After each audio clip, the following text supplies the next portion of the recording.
Nossa entrevista ao vivo de hoje é sobre a inteligência artificial no WhatsApp. E para isso recebemos no estúdio o professor da Faculdade de Computação da UFO, Paulo Henrique Gabriel. Seja muito bem-vindo ao informativo.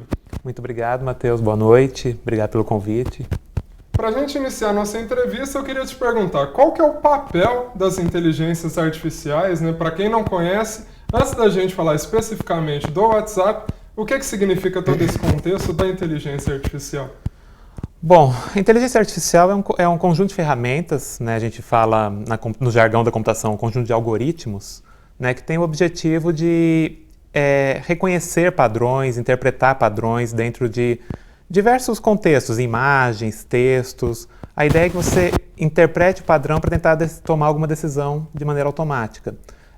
Por exemplo, como assim um padrão, né? Um ser humano, quando você está lendo um texto, você reconhece os padrões ali, você reconhece as letras, reconhece como elas formam as sílabas, as palavras, os sons.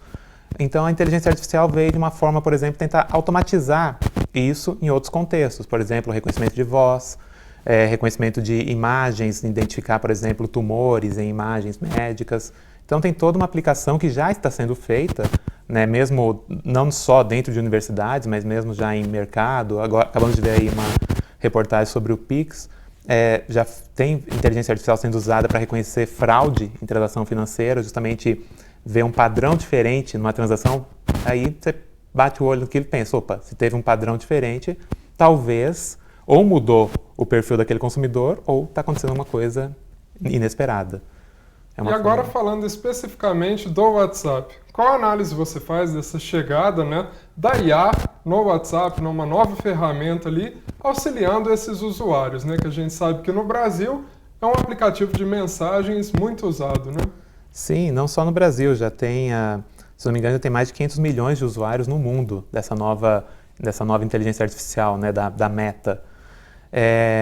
A ideia, né, a Meta, que é a empresa que por trás do WhatsApp, Facebook, Instagram, a Meta ela tem uma inteligência artificial que ela tem usado para geração de textos, né, inclusive para auxílios em diversas ferramentas, né, diversas tarefas, e eles embutiram essa IA no WhatsApp até como uma forma de ter um feedback mais frequente do usuário final. Você está lá conversando com a ferramenta e você consegue identificar erros, consegue ver falhas na forma como ela está te respondendo. Com isso, eles vão, pouco a pouco, tentando aprimorá-la.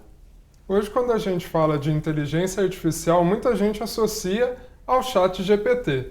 No WhatsApp está sendo basicamente a mesma coisa ali, auxiliando, né, nessa produção de textos, fotos, né, vídeos, enfim. É a mesma coisa, não é? Qual a análise que a gente pode estar fazendo? Estruturalmente, elas são parecidas, né? Elas estão numa categoria de ferramenta que a gente chama de rede neural artificial e da chamada IA generativa, né? O que é isso? Como eu falei, inicialmente a IA tem esse objetivo, identificar padrões, reconhecer padrões. A generativa, além de identificar e reconhecer, ela tenta prever padrões. Por exemplo, se você me fala boa noite, você espera estatisticamente, né, que a minha resposta seja um outro boa noite. E é isso, então é um conjunto de ferramentas, inclusive de estatística e da própria inteligência artificial, né, da própria computação, que tenta, a partir de um texto, prever o que tem que ser respondido. Né? Não só pegar dados que já estão numa espécie de histórico, por assim dizer, mas também construir as respostas. Né? Tanto o ChatGPT quanto a IA do WhatsApp, eles são nessa mesma categoria. São duas ferramentas distintas, né? Elas não têm nenhuma relação uma com a outra, né? Foram construídas por empresas diferentes, mas seguem o mesmo princípio. Professor, basicamente, então, essa tecnologia usa a experiência ali do usuário para se aprimorar. Como está chegando essa novidade no WhatsApp, a gente pode dizer que eles estão começando do zero ou não? Não, ela já foi feita com uma boa base. Como é que funciona a IA? Ela tem uma base que a gente chama de treino, né? Você pega, no caso, eu falo mais especificamente do ChatGPT, que foi quem eu estudei um pouco mais, mas a IA da Meta é parecida também. Eles tiveram acesso a dados de texto que estavam disponíveis gratuitamente na internet e, a partir, por exemplo, você pega um texto, um romance, né, uma peça de teatro que tem uma série de diálogos. Então você aprende o padrão de um diálogo, você vê como é que é a sequência de respostas numa mesma conversa, no mesmo diálogo. Então essas IAs foram treinadas originalmente com uma grande quantidade de texto que foi obtido diretamente na internet. Esse texto foi convertido em padrões numéricos, esses padrões foram reconhecidos por essa ferramenta e a partir disso ela conseguia gerar texto. O que a gente está tendo agora é uma nova etapa que é um reforço nesse aprendizado, é tentar, a partir das interações com os usuários, melhorar, aprimorar realmente como posso dizer, a capacidade de se tornar um texto mais próximo daquilo que um ser humano escreveria. Paulo, eu vou te convidar agora para a gente assistir um material, porque a nossa equipe foi às ruas ver o que a população está achando dessa novidade. Já, eu sempre uso. O que você acha? Eu gosto, facilita a nossa vida, né? Os jovens de hoje em dia, né, mais que eu, usam muito mais, nem sabem mais o que é o Google. Eu acho que, por mais que ela traga muitos benefícios, ela também traz muitos riscos. Para diversos trabalhos, diversas profissões, inclusive no ramo da televisão. Já. O que você acha? Acho que tá ficando normal, né? Você não ouviu falar? Não, ainda não. Paulo, a gente viu ali o pessoal falando a respeito de profissões. As inteligências vão substituir os profissionais? O que a gente pode dizer a respeito desse contexto? Bom, aí é uma opinião mais pessoal. Eu acredito que substituir totalmente não. O que vai acontecer vamos precisar ter uma reestruturação em algumas carreiras.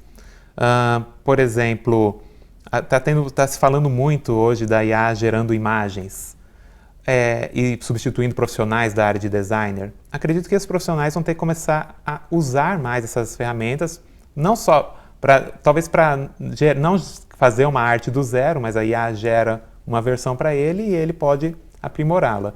Então eu acho que esse que vai ser meio que o futuro. Eu vi uma frase uma vez que dizia mais ou menos o seguinte, não me lembro o nome da autora, mas ela falava: a IA não vai substituir, ela não vai extinguir uma profissão, mas ela vai exigir que aquele profissional se adapte a ela. Vai separar o profissional que sabe como é que aquela IA não necessariamente funciona vamos dizer assim, como é que funciona uma rede neural, não.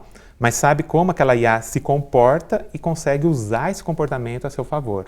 Eu acho que é isso que a gente vai passar nesses próximos anos, realmente, uma reformulação nesse sentido em várias carreiras. E quando a gente fala das ferramentas de busca, né, na internet, você acredita que as IAs, né, especialmente essa do WhatsApp, né, que ainda está chegando para as pessoas, né, ainda não chegou para todo mundo, ela vai substituir o Google, por exemplo?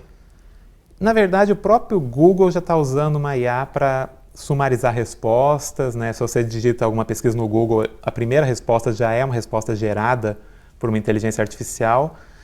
E isso, na minha opinião, é um pouco perigoso. A gente corre o risco... Tem um colega meu que ele até brinca. Se você quer esconder... se você quer esconder um cadáver, coloca na segunda página do Google, porque ninguém chega nela.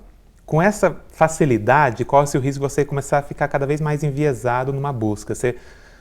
Uma pesquisa séria, você tem que procurar diferentes fontes, eventualmente. Às vezes a primeira resposta ela pode não ser exatamente a mais correta. Ela é apenas aquela que foi indexada de maneira melhor ou aquela que a IA pegou ali como mais referenciada, mas não necessariamente a mais completa.